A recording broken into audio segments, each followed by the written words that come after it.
월급 300만 원 직장인이 어떻게 가장 빠르게 1억 원을 모을 수 있을 것인지 구체적인 플랜을 짜드리려고 해요. 약 200만 원 정도를 저축을 하고 2,300만 원 정도는 모자라요. 그러면 어떻게 1억을 모으냐? 100만 원 안에서 생활비를 먼저 세팅을 할 거예요. 딱 100만 원이 나오더라고요.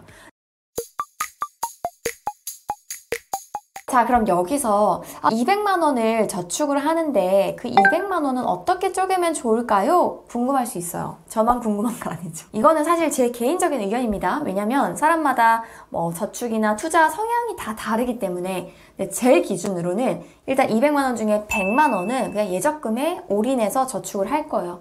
시드를 모아가는 과정에서는 사실 수익률 자체가 중요치는 않아요.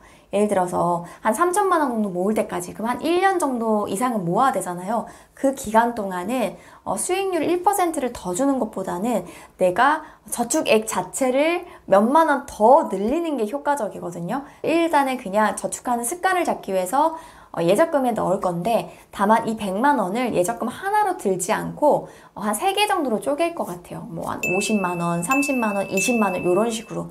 왜냐면 또 살다 보면은 또 변수가 생길 수 있기 때문에 괜히 그럴 때 급하다고 100만 원짜리 적금, 예금 해지하면 너무 아깝잖아요. 만약에 여차해도 가장 소액인 적금만 깨면 되니까 그렇게 좀 나눌 것 같고요. 비상금도 매달 20만 원씩 일단 저축을 할 거예요. 이것도 마찬가지예요. 내가 싱글이지만 내가 다칠 수도 있고 내가 일을 못하는 상황일 수도 있고 그러잖아요. 그럴 때 내가 지금까지 모아놓은 돈 다 까먹으면 안 되니까 최소한 일단 비상금용으로 파킹 통장에 월 20만 원씩 넣을 거고 그게 한 생활비 3배, 한 300만 원이 되는 시점이 오면 그 이후부터는 더 이제 모으진 않겠죠. 그리고 50만 원 정도는 저는 미국 주식에 ETF에 투자를 할 것 같아요.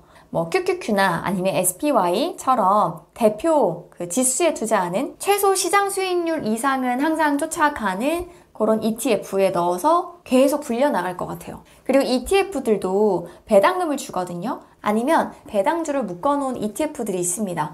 그런 데다가 매달 적립식으로 50만 원씩 붓고 1000만 원 이상 커졌다 그러면은 그때는 배당 수익도 어느 정도 나오기 때문에 그것도 또 하나의 부수입이 될 수 있거든요. 개별 주식은 조금 불안하지만 ETF는 내가 한 3년 정도면 그래도 할만하다라는 생각이 들어서 ETF 적립식으로 계속 사모을 것 같고요. 이런 주식이나 ETF는 황금성이 좋잖아요. 내가 팔고 싶거나 돈이 필요하다, 결혼을 해야 된다, 부동산을 사야 된다 했을 때 또 금방 매도를 할 수 있기 때문에 이런 측면에서도 전 나쁘지 않다고 생각을 하고요.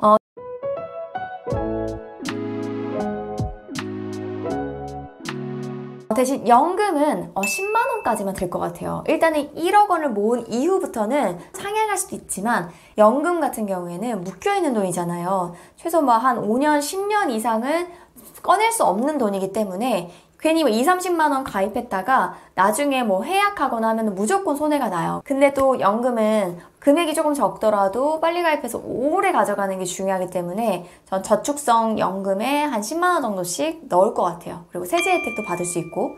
그리고 청약에 저는 2만 원씩 넣을 것 같습니다. 물론 10만 원을 넣으면 공영주택도 다 넣을 수 있기는 한데 사실 저는 민영주택을 가고 싶기 때문에 2만 원이어도 괜찮다 생각을 해가지고 2만 원을 그렇게 넣을 것 같고요. 10만 원을 넣으면 어차피 청약통에 해지할 거 아니기 때문에 좀 묶여있는 돈이긴 하거든요. 그래서 최소로만 일단 넣을 것 같고 만약에 나는 공공주택도 다 넣을 거다 하시는 분들이 10만 원으로 하시면 되겠죠. 그리고 청약할 때 무조건 생애 최초는 다 찾아서 넣을 겁니다. 내가 거주하고 있는 지역 혹은 내가 일하고 있는 지역의 어떤 청약들이 나오잖아요. 싱글일 경우에는 생애 최초 추첨제가 있어요. 추첨제 물량에 무조건 다 넣는 거죠. 어차피 이 추첨제는 운빨이기 때문에 상관이 없습니다. 그리고 이 돈을 모아가다 보면은 1년차, 2년 정도 지나면 약 5천만 원 이상이 모이기 때문에 그럼 사실 계약금 10%를 부담한다고 했을 때 전혀 무리되는 금액은 아닐 것 같아요. 그 이후에는 중도금 대출 같은 거 이제 받잖아요. 서울 몇 군데 지역만 제외하고는 모두 다 비규제 지역으로 풀렸기 때문에 전매 제한이 되게 자유로워졌잖아요. 그럼 그 안에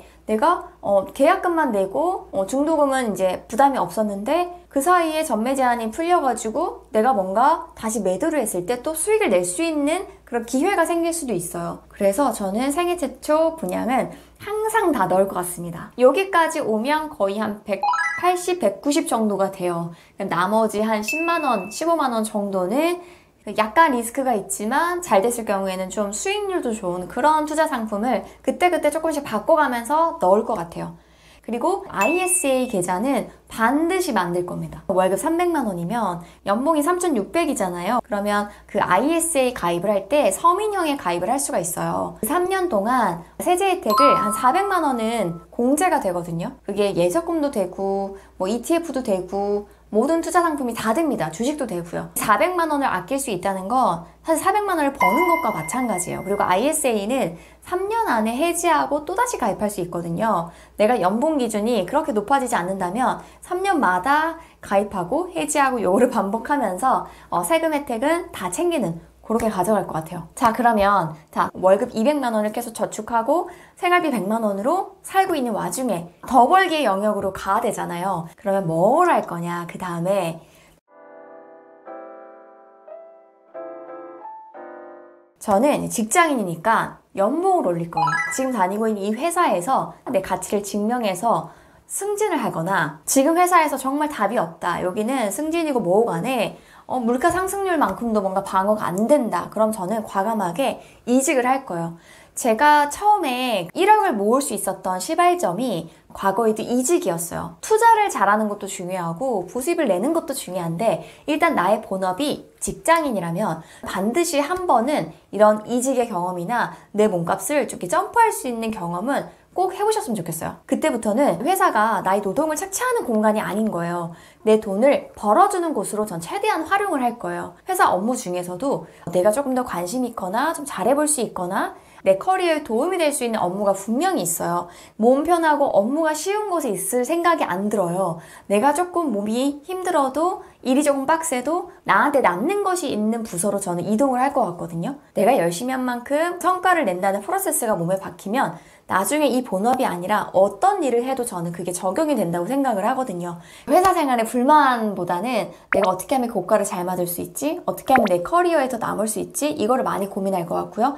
회사 생활 하면서도 채용 공고 수시로 보고 내 이력서 올리고 지원해보면서 지금 이 시장에서 내 수준, 내 몸값이 어느 정도로 받을 수 있지를 계속 체크해 볼 거예요. 실제로도 돈을 너무 모으고 싶은데 맨날 200만 원 초반대 월급을 받으니까 너무 답이 없어서 정말 회사 끝나고 오면은 채용 공고 다 뒤져보고 자소서나 이력서 같은 거 좀 고치고 뭐 헤드헌팅사에 이력서 다 뿌리고 뭐 이렇게 했거든요. 그렇게 준비를 하다 보니까 기회가 많이는 아니었지만 몇 번씩은 오더라고요. 그래서 저는 중소기업만 한 7년 넘게 다니다가 마지막에 대기업으로 점프를 했었거든요. 한 번 점프를 하면 월급이 100만 원 이상 오르기 때문에 이건 안 할 이유가 없다. 회사 생활을 되게 열심히 하는 게 되게 억울한 일이 아니에요. 내가 이 회사를 최대한 다 활용한다고 생각하면 되거든요. 그리고 회사에서 뭐 제공하는 자격증 시험이나 이런 것들도 다 참여하고 다 딸 것 같아요. 공짜로 받을 수 있는 건 다 뽑아 먹어야죠. 그리고 본업이 돈을 받는 곳이 아니라 돈을 버는 공간이 돼버리면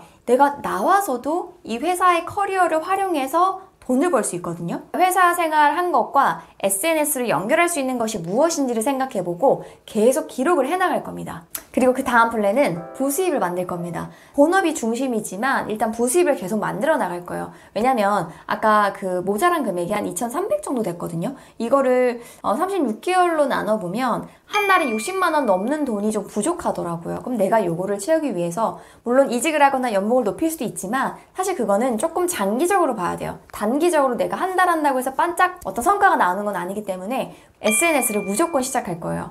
어떤 커리어도 좋고 내가 잘하는 어떤 취미생활이나 특기를 연결해도 좋고 아니면 내가 부족해요. 내 약점이야. 근데 되게 잘하고 싶은 영역 있잖아요. 저 같은 경우도 이 재테크 채널을 제가 잘해서 만든 게 아니라 너무 돈을 모으고 싶은데 시드는 없고 너무 부족하니까 돈을 모아나가는 그런 과정들을 기록해 나가기 시작했던 거거든요. 그래서 조금씩 반응이 보이고 사람들이 호응해주고 하면서 조금씩 커져 나간 거예요. 부족하니까 제가 공부한 것들을 잘 요약해서 또 전달해 주기도 하고 이런 식으로 내가 잘하는 거거나 내 커리어와 관련이 있거나 혹은 내가 너무 잘하고 싶어서 평소에도 많이 서치해보고 좀 지식이 있는 것들이거나 이런 걸 연결해서 블로그도 할 것 같고 인스타그램도 할 것 같아요. 그리고 유튜브도 똑같이 하지 않을까. 무엇이 됐던 간에 상관이 없습니다. 제 그 재테크 강의에서 이런 얘기를 했었어요. 7대3으로 저는 씨를 뿌린다. 7은 내가 현재 내가 노력하면 당장 만들 수 있는 부수익. 뭐 당근마켓에서 물건 파는 것도 당장 수익할 수 있잖아요. 아니면 내가 앱테크를 하든지 뭐 쿠팡 파트너스를 하든지 편의점 알바라도 하든지 이런 것들은 당장 수익할 수 있는 부수입인데 다만 내 전체 에너지와 시간의 30%는 조금 장기적으로 제가 씨를 뿌리는 작업을 할 거예요. 블로그나 인스타그램이나 유튜브 같이 SNS 채널은 내가 당장 오늘 하루 한다고 해서 다음날에 수익이 나오는 구조는 아니거든요. 그렇지만 진입을 하면 되게 기회가 무궁무진하기 때문에 내가 장기적으로 보고 씨를 뿌리는 거죠. 씨를 뿌렸으니까 어떤 것들은 또 싹이 트기도 하고 잘 자라기도 한단 말이에요. 그럼 거기에 조금 더 물을 주면서 키워보고 어느 정도 안정화가 되면 또 다른 채널이나 다른 플랫폼에서 또 도전을 해보고 이런 식으로 계속 할 것 같아요. 핵심은 뭐냐면 내가 부족한 금액이 한 달에 60이라면 어떤 식으로든 그게 부수입이든 뭐 당근마켓에 중고로 물건을 팔아서라도 계속 채우려는 노력을 전 계속 할 것 같아요. 아니 계속 할 거예요. 그러면서 미래까지 내다볼 수 있는 내가 올해는 한 달에 부수입이 뭐 한 20만 원 정도 내가 내고 있지만 내가 이렇게 씨를 뿌려놓으면 언젠가는 그 중에 하나는 또 괜찮게 터지거든요. 내년에는 거기에서만 뭐 50만 원 넘게 또 나올 수도 있어요. 그러니까 이런 과정들을 계속 준비를 해나가는 거죠. 그리고 저는 인간관계를 조금 재정비하는 시간을 가질 것 같아요.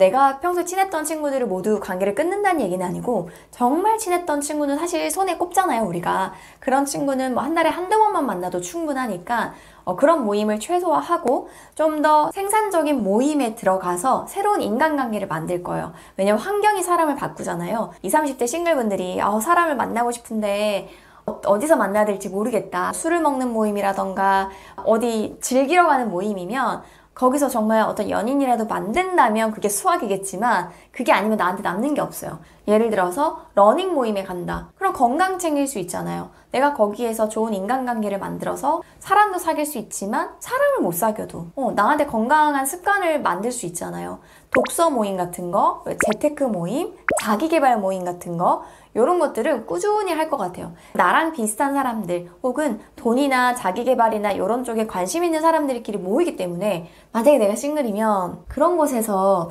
남편감도 찾지 않을까. 여기까지.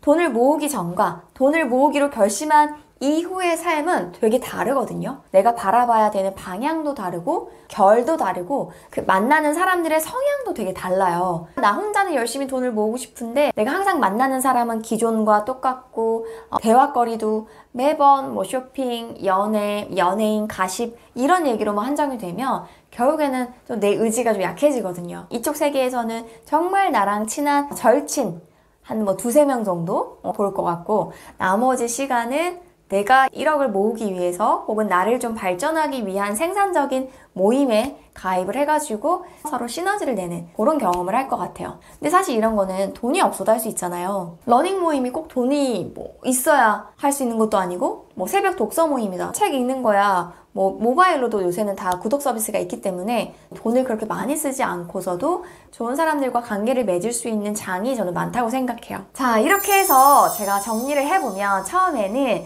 자, 목표 기간과 목표 금액 그리고 목표 저축률을 정했고요. 그리고 그 다음 단계로는 생활비, 마지노선을 세팅을 했습니다. 나머지 200만 원을 저축을 할 건데 세부적으로 어떻게 포트폴리오를 짤 건지 설명을 드렸고요. 그리고 저축하는 건 이 1억 원 가운데 한 뭐 70 몇 프로 정도만 힘을 쏟고 그 다음은 내 몸값을 올리고 부수입을 내는 거 생산적인 취미활동이나 어떤 스터디 모임이나 재테크 카페나 이런 쪽에서 지식을 확장시키는 그런 데에 좀 더 투자를 하고 그 밖에 뭐 청약에 도전한다든지 등등을 설명을 드렸습니다.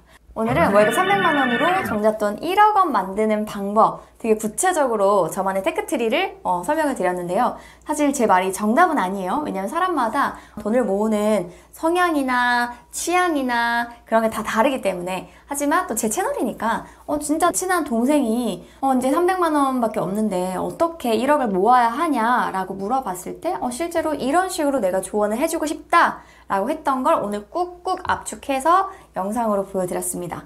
도움이 되셨으면 좋겠고요. 기회가 충분하니까 할 수 있다 생각하시고 도전해보시면 좋을 것 같습니다. 다음에 또 올게요. 내 편들 안녕!